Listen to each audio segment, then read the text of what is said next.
ಈ ಸಭೆಯಲ್ಲಿ ಆಗಮಿಸಿದ ಎಲ್ಲ ಪ್ರೇಕ್ಷಕರಿಗೆ ನವದುರ್ಗ ತಂಡದಿಂದ ಹೃತ್ಪೂರ್ವಕವಾದ ವಂದನೆಗಳು. ನಾವು ಲವ ಮತ್ತು ಕುಶ, ಭಾರತದ ಮಹಾಕಾವ್ಯವಾದ ರಾಮಾಯಣವನ್ನು ನಾವು ನಮ್ಮದೇ ಆದ ವಿಶಿಷ್ಟ ರೀತಿಯಲ್ಲಿ ಪ್ರಸ್ತುತಪಡಿಸುತ್ತಿದ್ದೇವೆ. ಇದು ಕೇವಲ ಒಂದು ಕಥೆಯಲ್ಲ, ಇದು ಧರ್ಮ, ಕರ್ಮ, ತ್ಯಾಗ ಮತ್ತು ಪ್ರೀತಿಯ ಸಂದೇಶ ಸಾರುವ ಜೀವನ ಪಾಠ.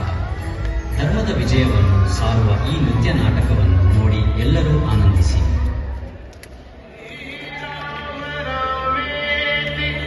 ರಮೇ ರಾಮೇ ಮನೋರಮೇ ಸಹಸ್ರನಾಮ ತತ್ತುಲ್ಯಂ ರಾಮನಾಮ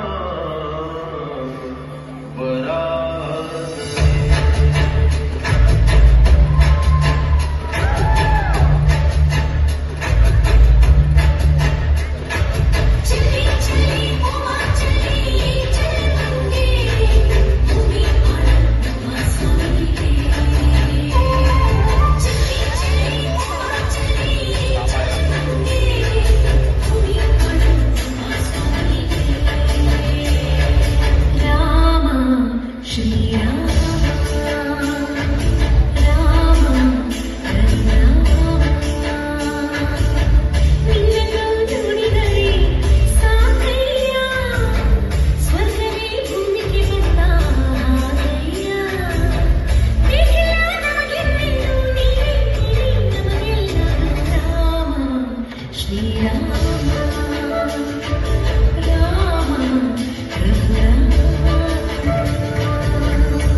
ಅಯೋಧ್ಯೆಯಲ್ಲಿ ಇಷ್ಟು ಸಂತೋಷದ ವಾತಾವರಣ ಯಾವತ್ತೂ ಇರಲಿಲ್ಲ. ಜನರು ರಾಮನನ್ನು ಭವಿಷ್ಯದ ರಾಜನಾಗಿ ನೋಡುತ್ತಿದ್ದರು. ಆದರೆ ಜೀವನ ಇಷ್ಟು ಸರಳವಾಗಿದ್ದರೆ ಅದನ್ನು ಜೀವನ ಚಕ್ರ ಎಂದು ಕರೆಯಲಾಗುತ್ತಿತ್ತೆ. ಸೌಭಾಗ್ಯವು ಕ್ಷೀಣಿಸಿ ದುರ್ಭಾಗ್ಯವು ಅಯೋಧ್ಯೆಯ ರಾಜವಂಶಕ್ಕೆ ಪ್ರವೇಶಿಸಲು ತನ್ನ ದಾರಿಯನ್ನು ಕಂಡುಕೊಂಡಿತು.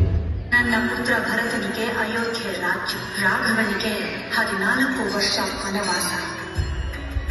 ರಘುಕುಲ ನಾಮ ಸದಾ ಸತ್ಯಧಾಮ, ಪ್ರಾಣ ಬಿಟ್ಟೆ ಕೊಟ್ಟ ಮಾತಿಗೆ ತಪ್ಪೆವು. ನಾನು ವನವಾಸವನ್ನು ಸ್ವೀಕರಿಸುತ್ತೇನೆ ಅಪ್ಪ.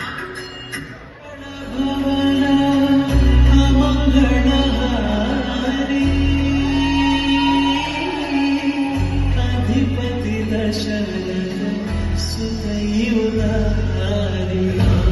ಸೀತಾರಾಮ ಸೀತಾರಾಮ ಜಯ ಜಯ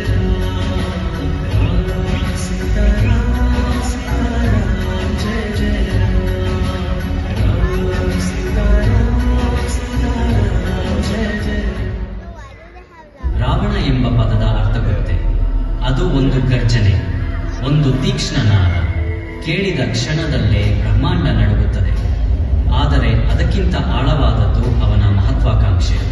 ತಿಂಗಳುಗಳ ಜಪ, ವರ್ಷಗಳ ತಪಸ್ಸು, ಶತಮಾನಗಳ ಬಲಿದಾನಗಳು ಎಲ್ಲವೂ ಒಂದೇ ಗುರಿಗಾಗಿ, ಜಗತ್ತಿನ ಮೇಲೆ ಆಳುವುದು.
ಶಿವಸ್ತೋತ್ರದ ಫಲವಾಗಿ ಶಿವಭಕ್ತನಾದ ರಾವಣನಿಗೆ ತೃಪ್ತ ಮಹಾದೇವನು ಚಂದ್ರಹಾಸ ಎಂಬ ದಿವ್ಯ ಶಸ್ತ್ರವನ್ನು ವರವಾಗಿ ನೀಡಿದರು.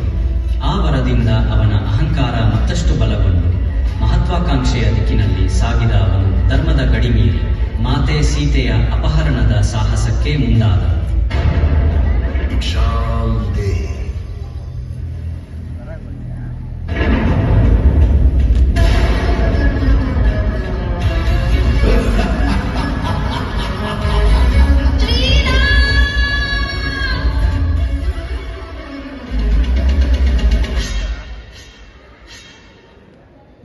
ವಿರಹದಲ್ಲಿ ಮುಳುಗಿದ್ದ ಶ್ರೀರಾಮ ಬಿಲ್ಲು ಬಾಣವನ್ನು ಕೈಯಲ್ಲಿ ಹಿಡಿದು ಸೀತಾಮಾತೆಯನ್ನು ಹುಡುಕಲು ಹೊರಟರು.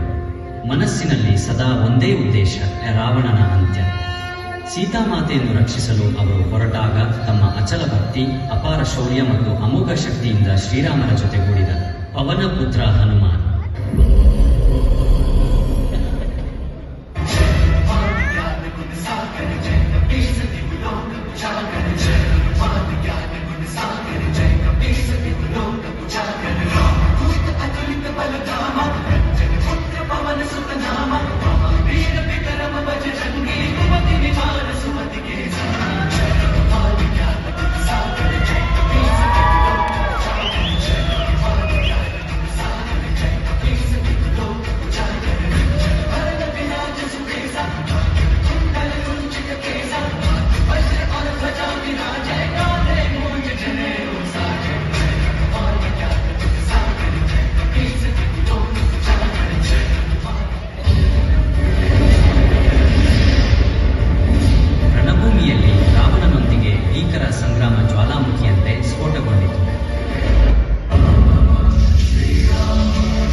ಯುದ್ಧದಲ್ಲಿ ಸೋತು ನೆಲಕ್ಕೆ ಧರೆಗುರುಳಿದ ರಾವಣ ತನ್ನ ಅಂತಿಮ ಶಕ್ತಿಯನ್ನು ಸಂಗ್ರಹಿಸಿ ಜೈ ಶ್ರೀರಾಮ್ ಎಂದು ಘೋಷಿಸಿದ. ಅಧರ್ಮ ಎಷ್ಟೇ ಬಲಶಾಲಿಯಾಗಿದ್ದರೂ ಅಂತ್ಯದಲ್ಲಿ ಧರ್ಮವೇ ಗೆಲ್ಲುವುದು. ರಾವಣನ ಮೇಲೆ ವಿಜಯ ಸಾಧಿಸಿದ ಶ್ರೀರಾಮರು ಸೀತಾಮಾತೆಯೊಂದಿಗೆ ಅಯೋಧ್ಯೆಗೆ ಹಿಂದಿರುಗಿದಾಗ ಜನರು ದೀಪಗಳಿಂದ ಅವರನ್ನು ಸ್ವಾಗತಿಸಿದರು. ಇದೇ ದೀಪಾವಳಿಯ ಆರಂಭವಾಗಿ ಧರ್ಮ ಮತ್ತು ಸತ್ಯದ ವಿಜಯದ ಸಂಕೇತವಾಗಿ ಇತಿಹಾಸದಲ್ಲಿ ಚಿರಸ್ಥಾಯಿಯಾಗಿ ಉಳಿದುಕೊಂಡಿದೆ. ಶ್ರೀರಾಮರ ಆದರ್ಶಗಳು ನಮ್ಮ ಎಲ್ಲರ ಮನದಲ್ಲಿ ಯುಗಯುಗಾಂತರವರೆಗೆ ಬೆಳಗುತ್ತಾ ಇರಲಿ. ರಾಮಾಯ ರಾಮಭದ್ರಾಯ ರಾಮಚಂದ್ರಾಯ ವೇದಸೇ ರಘುನಾಥಾಯ ನಾಥಾಯ ಸೀತಾಯ ಪತಯೇ